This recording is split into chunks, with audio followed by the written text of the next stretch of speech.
Hello friends, good morning to all of you. Welcome to my channel. आज के editorial में हम लोग कोविड के बढ़ते हुए केसेस को लेकर के स्टडी करेंगे। पिछले कुछ दिनों से काफ़ी ज़्यादा एक न्यू फ्रेसेस केस आ रहे हैं कोविड को लेकर के, और उससे रिलेटेड वैक्सीनेशन की क्या एक तरह से अभी का सीन है, कहाँ तक किसको वैक्सीन अवेलेबल हो पा रहा है, इन्हीं सारी बातों को लेकर के आज का एडिटोरियल में हम लोग पढ़ेंगे।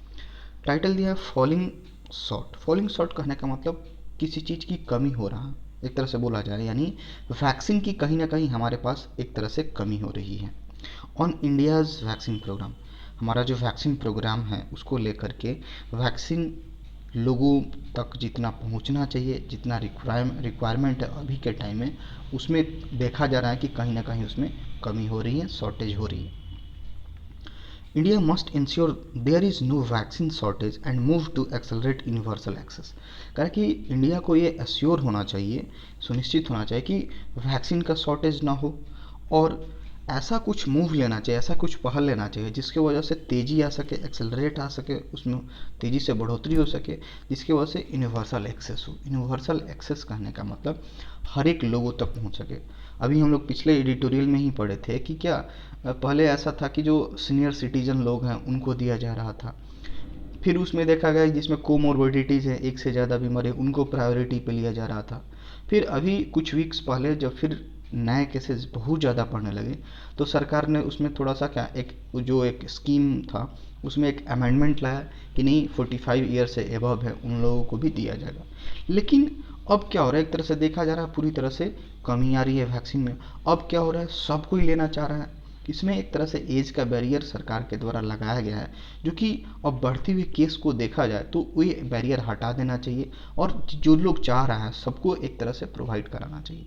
अभी हम लोग ये भी देखें कि इंडिया हम अपने आसपास के जो नेबरिंग कंट्रीज हैं उसको भी वैक्सीन प्रोवाइड करा रहा था। जैसे वैक्सीन मैत्री करके स्कीम आया था, आसपास के श्रीलंका, बहरीन वगैरह को वैक्सीन प्रोवाइड, बहुत सारे कंट्रीज को दिया जा रहा है।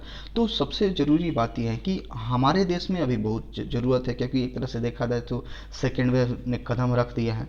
तो सबसे पहले हम लोगों को इसकी शॉर्टेज नहीं होनी चाहिए, उसके बाद फिर आगे किसी को देखा जाएगा। प्लीज़ आप मेरे इस चैनल को सब्सक्राइब कीजिए। आगे मूव करते हैं। कह रहे कि ईस्टर, आप जानते हैं कि ईस्टर एक फेस्टिवल है, मार्च और अप्रैल के मिड में आता है। Easter has not brought good tidings to India. Tiding करने का मतलब एक तरह से इन्फॉर्मेशन, न्यूज भी बोल सकते हैं, सूचना। ये जो ईस्टर का जो त्यौहार है, फेस्टिवल है, इंडिया के लिए कुछ खास, कुछ अच्छा न्यूज नहीं लाया, कुछ अच्छा इन्फॉर्मेशन नहीं लाया है। The number of daily new cases has Ryzen by over 1 lakh twice in 3 days। ये जो डेली केसेज का जो संख्या है, लगभग क्या 1 लाख के करीब पहुंच गया, उससे भी ज़्यादा बढ़ गया है, ठीक है। और ये पिछले 3 दिनों की बात करें, पिछले पिछले 3 दिन में लगभग डबल हो गया। Delhi and Maharashtra have impose night curfew. इतने सारे बढ़ते केसेज को ध्यान में रखते हुए क्या किया गया है, दिल्ली और महाराष्ट्र में नाइट कर्फ्यू लगा दिया गया है। एन आइडिया, इस आइडिया को लेकर के, ये सोच लाते हुए कि that is so sort of evidence as being deterrent to transmission. ऐसा ये आइडिया था कि अगर नाइट कर्फ्यू लगाएंगे तो जो ट्रांसमिशन हो रहा है, एक तरह से फैल रहा है, वो क्या करेगा, डेटरेंट मतलब रोकेगा, बाधा बनाएगा, ठीक है। एक तरह से प्रमाण के तौर पे देखा जा रहा है कि अगर नाइट कर्फ्यू लगाएंगे, उस उद्देश्य से नाइट कर्फ्यू लगाया गया है जिसकी वजह से थोड़ा सा ट्रांसमिशन में थोड़ा सा कमी आ सके। लेकिन ये क्या होगा, that it only signifies panic. लेकिन इससे क्या होगा, लोगों में एक तरह से देखा जा रहा है फिर से पैनिक का सिचुएशन क्रिएट हो रहा है। There is unalloyed acknowledgement at the centre that India is in the midst of deep crisis and the blame has been squarely laid on the people who are not following कोविड-19 appropriate behaviour. अब कर रहे हैं कि देर is अनएलवाइड, अनएलवाइड करने का मतलब pure, एकदम जो विशुद्ध होता है, एकदम पूरी तरह से क्लियर। एलवाई मतलब क्या होता है, 2-3 उसमें मिक्स होता है। अनएलवाई मतलब क्या, जो कि पूरी तरह से प्योर हो, एक तरह से पूरी तरह से क्लियर, एक स्वीकृति। एक्नॉलेजमेंट मतलब क्या, स्वीकृति होता है, एक क्लियर स्वीकृति। एक सेंट्रल गवर्नमेंट के पास ये है कि इंडिया बहुत ही एक गहरे एक क्राइसिस से गुजर रहा है, बहुत बड़े प्रॉब्लम से के बीच जा रहा है अभी। और एक ये ब्लेम ये कर रही है हमारी सरकार डायरेक्टली, स्क्वायरली मतलब क्या होता है, डायरेक्टली, डायरेक्टली उन लोगों पे ब्लेम कर रही है जो कि कोविड के नियमों का सही से पालन नहीं करते हैं।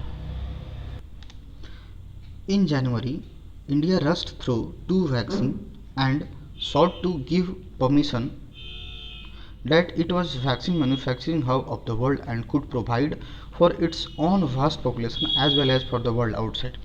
कह रहा है कि जनवरी की बात करें तो इंडिया ने क्या एकदम जल्दीबाजी में क्या दो वैक्सीन सामने लाया, ठीक है, एंड सॉट टू गिव एक इम्प्रेशन जमाने के लिए, एक पूरा कंट्री लेवल पे चाहे इंटरनेशनल लेवल पे एक इम्प्रेशन जमाने के लिए ये क्या किया गया कि वैक्सीन, इस बात का इम्प्रेशन जमाते हुए ये it was the vaccine manufacturing hub.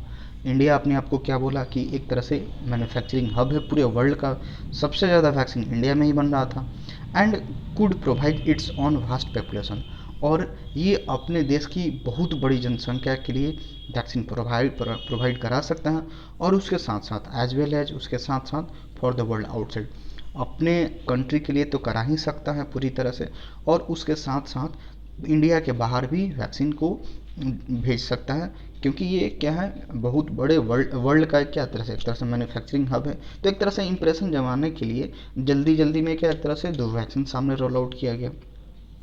However, with the national second wave that began in March, लेकिन अब क्या हो गया है, एक तरह से देखा जाए तो बोला जा रहा है कि सेकेंड वेव आ गया है मार्च में, जो कि शुरुआत हो गई है।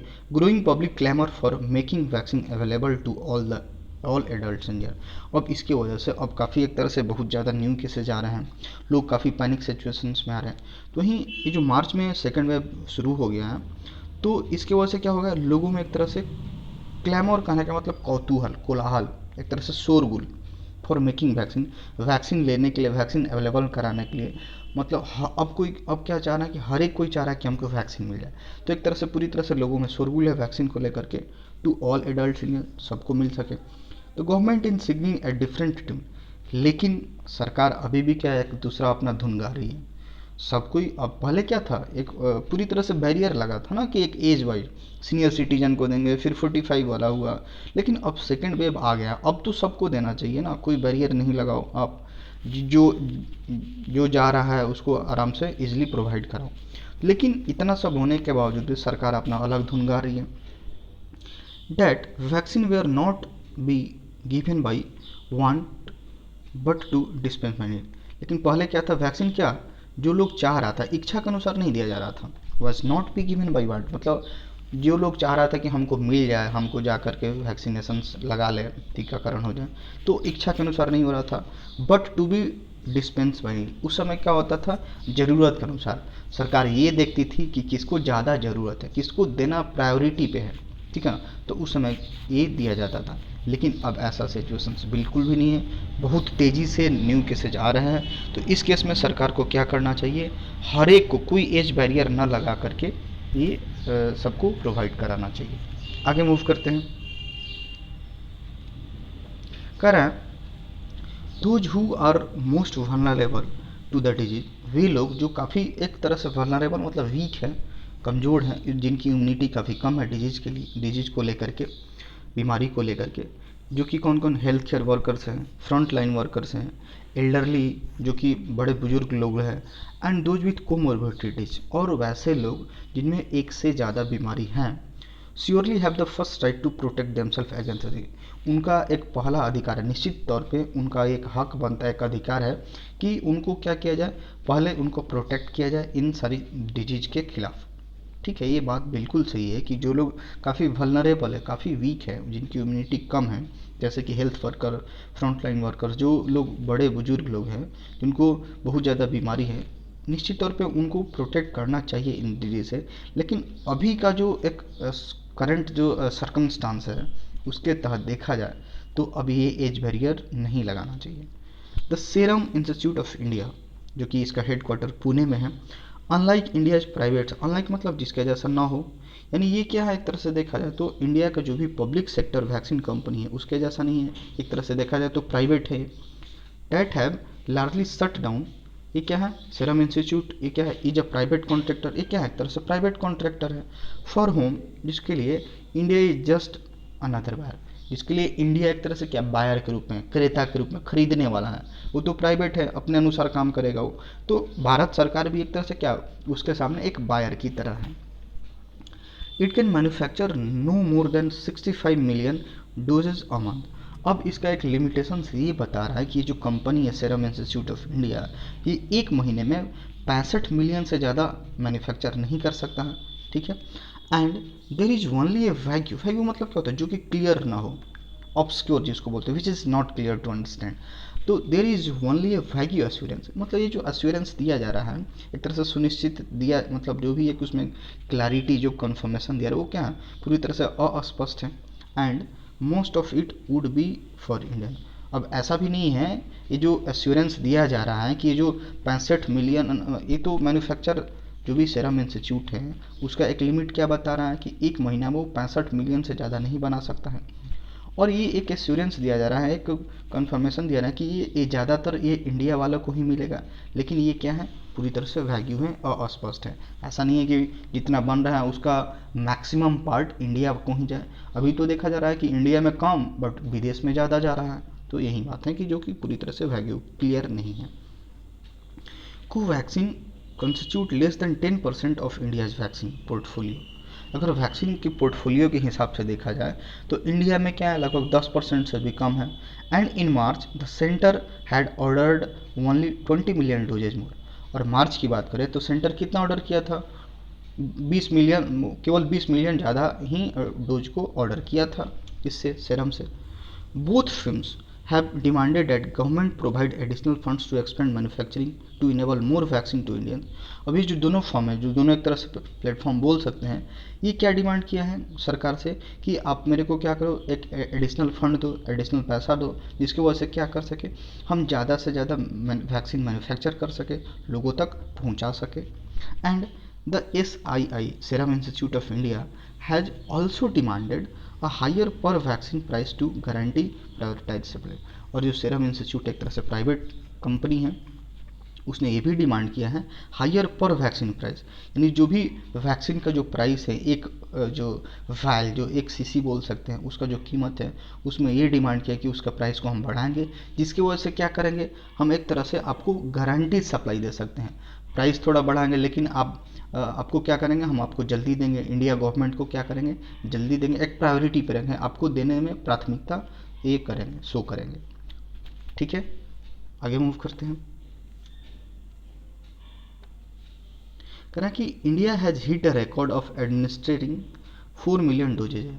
इंडिया ने एक रिकॉर्ड काम कर दिया है, एक दिन में 4 मिलियन डोज वितरित करने का। एडमिनिस्ट्रेट करने का मतलब क्या, देना, वितरित करना।